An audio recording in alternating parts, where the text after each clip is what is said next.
Assalamualaikum warahmatullahi wabarakatuh. Alhamdulillahirabbil alamin. Wassalatu wassalamu ala asrofil mursalin Sayyidina Muhammadin wa ala alihi washabbihi ajma'in. Amma ba'du, saudara-saudara sekalian, selamat berjumpa kembali dengan kajian kita tentang Kitab At-Tibrul Masbuk fi Nasihatil Muluk. Kitab yang membicarakan tentang nasihat-nasihat Imam Al-Ghazali, nasihat-nasihat yang berisi tentang standar moral dan etika yang harus dimiliki, yang berisi standar moral dan etika yang harus dimiliki oleh para penguasa. Imam Ghazali mengatakan, Imam Ghazali rahimahullah menceritakan hikayatun ukhra. Ini ada sebuah cerita, kata Imam Ghazali. Kharaja Zainul Abidin ala Ibnu Ali Ibnu Husain radhiyallahu anhu ilal masjid. Zainul Abidin bin Ali bin Husain pergi ke sebuah masjid. Fasabbaha rajulun, maka tiba-tiba ada seseorang yang mencaci makinya habis-habisan. Faqasadahu ghulmanuhu liyadribuhu wa yu'dhuhu. Maka pengawalnya marah sekali kepada orang itu. Pengawalnya Zainul Abidin marah sekali dan ingin memukulnya dan ingin menghukumnya. Panaum Zainul Abidin, maka Sayyid Zainul Abidin melarangnya. Waqala, dan berkata Zainul Abidin, kufu aydiakum anhu, jangan, tahanlah tanganmu. Para pengawal, jangan dipukul dia, kata Zainul Abidin. Padahal pengawalnya itu hampir saja memukuli orang itu, karena tanpa hujan, tanpa angin, gitu, tiba-tiba saja ia memarahi, mencaci maki habis-habisan Sayyid Zainul Abidin. Kata Zainul Abidin, jangan dipukul dia. Sumal tafata ila dzalikar rajul, kemudian beliau menoleh mendatangi laki-laki yang memaki-makinya itu. Waqala, dan beliau berkata, Sayyid Zainul Abidin berkata, ya hadza ana aksaru mimma taqul. Wahai orang ini, aku sebenarnya tidak kenal padamu. Ya, sebetulnya apa yang kamu makikan kepadaku itu belum seberapa. Aku itu lebih jahat daripada, lebih jelek, lebih jahat daripada itu, daripada yang kamu katakan itu. Sebetulnya ya, harus kamu ketahui kan. Itu belum seberapa yang kamu katakan tadi, yang kamu maki-makikan kepadaku itu. Ya. Belum seberapa. Aku itu kejahatan dan kejelekanku itu lebih daripada yang kamu katakan tadi. Wa ma la ta'rifuhu minni aksaru mimma qad ariftahu. Wa ma la ta'rifuhu minni aksaru mimma qad ariftahu. Apa yang tidak kamu kenal tentang aku juga lebih banyak daripada yang kamu kenal. Gitu. Jadi apa yang tidak kamu kenal tentang aku, tentang kejelekanku, juga lebih banyak daripada yang kamu kenal. Aku ini sebetulnya lebih daripada itu. Dan apa yang kamu ketahui itu belum seberapa daripada yang aku ketahui. Fa in kana laka hajatan fi dzikri dzakartu laka. Kalau perlu akan saya ceritakan ini kepadamu, kejelekan-kejelekanku, kata Zainul Abidin. Faja'ala rajulu wastahya. Tentu saja seorang laki-laki itu malu sekali kepada Sayyid Zainul Abidin. Kemudian Zainul Abidin pakola, dan Zainul Abidin melihatnya dan merasakannya orang itu malu sekali. Pakola alaihi Zainul Abidin komisahu wa amarolahu bi'arfi dirhamin.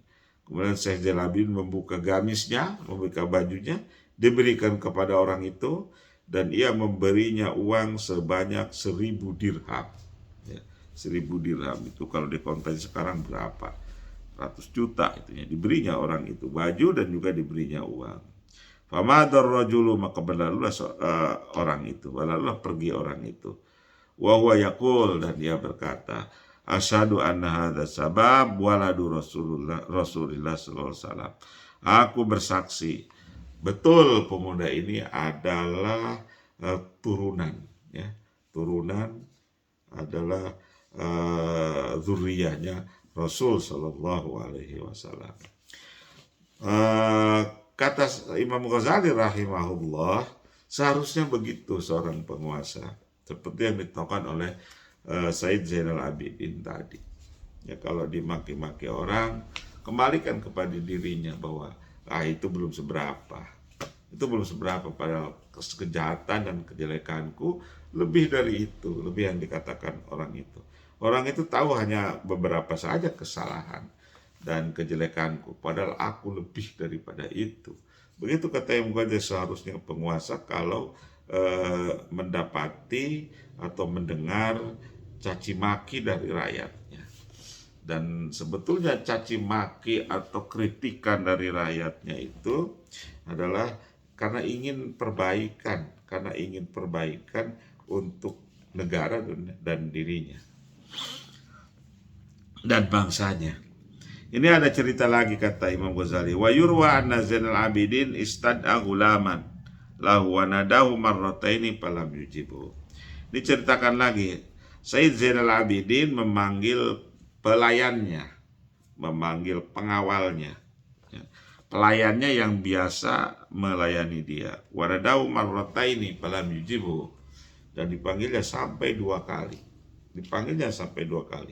Dan ia tidak menjawabnya, dan ia diam saja.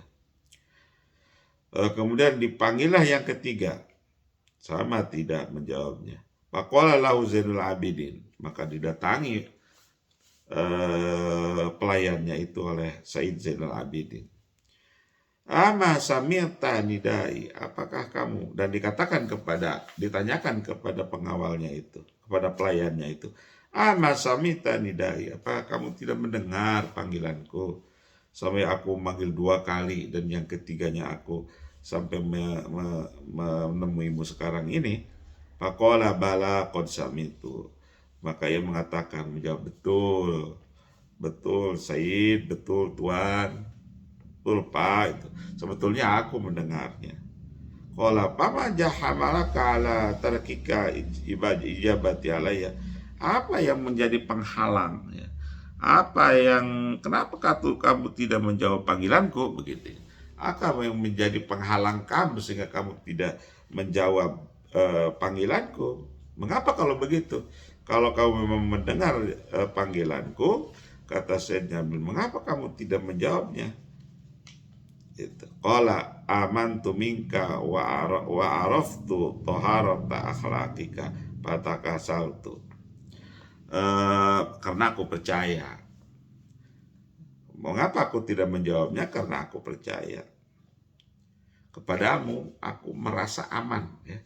Karena aku merasa aman, aku merasa percaya kepadamu. Jadi sekalipun aku tidak menjawab, karena aku percaya bahwa kamu tidak akan marah, bahwa Bapak ini, Tuhan ini tidak akan marah kepadaku. Karena aku tahu bahwa maka Tuhan tidak akan marah kepadaku. Wa arabtu tuharat akhlika, dan aku tahu kesucian atau kebaikan akhlakmu. Patakasaltu, makanya aku bermalas-malasan, tidak menjawab, tidak memenuhi panggilanmu Tuhan, kata pelayannya itu. Faqala, maka Said Zainal Abidin mengatakan, alhamdulillahilladzi amara minni abdi. Alhamdulillahilladzi amana minni abdi. Segala puji bagi Allah yang telah membuat pelayanku itu merasa aman, merasa percaya kepadaku. Begitulah, kata Imam Ghazali, tingginya akhlak pemimpin zaman dahulu, ya, zaman dahulu.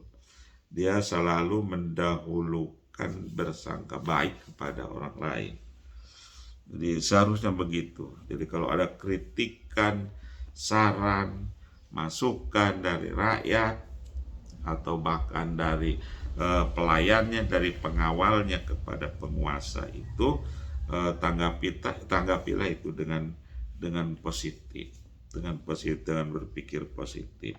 Dengan demikian maka seorang penguasa itu akan berakhlak baik dan dia akan sangat dibutuhkan oleh rakyatnya, dan dia sangat dibutuhkan oleh rakyatnya. Demikian, terima kasih. Kita lanjutkan pada pertemuan yang akan datang. Wallahu a'lam bishawab. Assalamualaikum warahmatullahi wabarakatuh.